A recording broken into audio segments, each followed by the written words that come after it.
Oke, ada yang komentar, kalau terjadi perselisihan maka ikuti Nabi dan Khulafaur Rasyidin dengan hadis-hadis yang sahih. Oke, tapi pertanyaannya, bagaimana cara Anda mengikuti Nabi dan Khulafaur Rasyidin dengan hadis-hadis yang sahih itu? Apakah Anda bisa langsung bertemu dengan Nabi dan Khulafaur Rasyidin?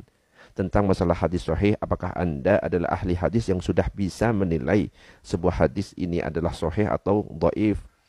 Ya, tetap kan Anda kembali kepada ulama rujukan Anda.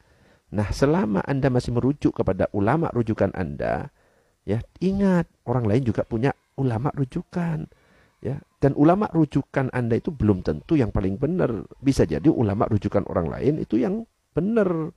Makanya kalau misalkan sama-sama masih merujuk kepada ulama, ya sudah nggak usah ngotot-ngotot untuk nyalahkan orang lain. Hadis misalkan menurut ulama Anda itu dhaif, belum tentu menurut ulama rujukan orang lain itu dhaif, bisa jadi hasan atau sahih. Jadi nyantai aja.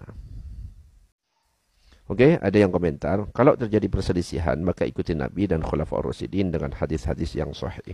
Oke, tapi pertanyaannya, bagaimana cara Anda mengikuti Nabi dan Khulafaur Rasyidin dengan hadis-hadis yang sahih itu? Apakah Anda bisa langsung bertemu dengan Nabi dan Khulafaur Rasyidin?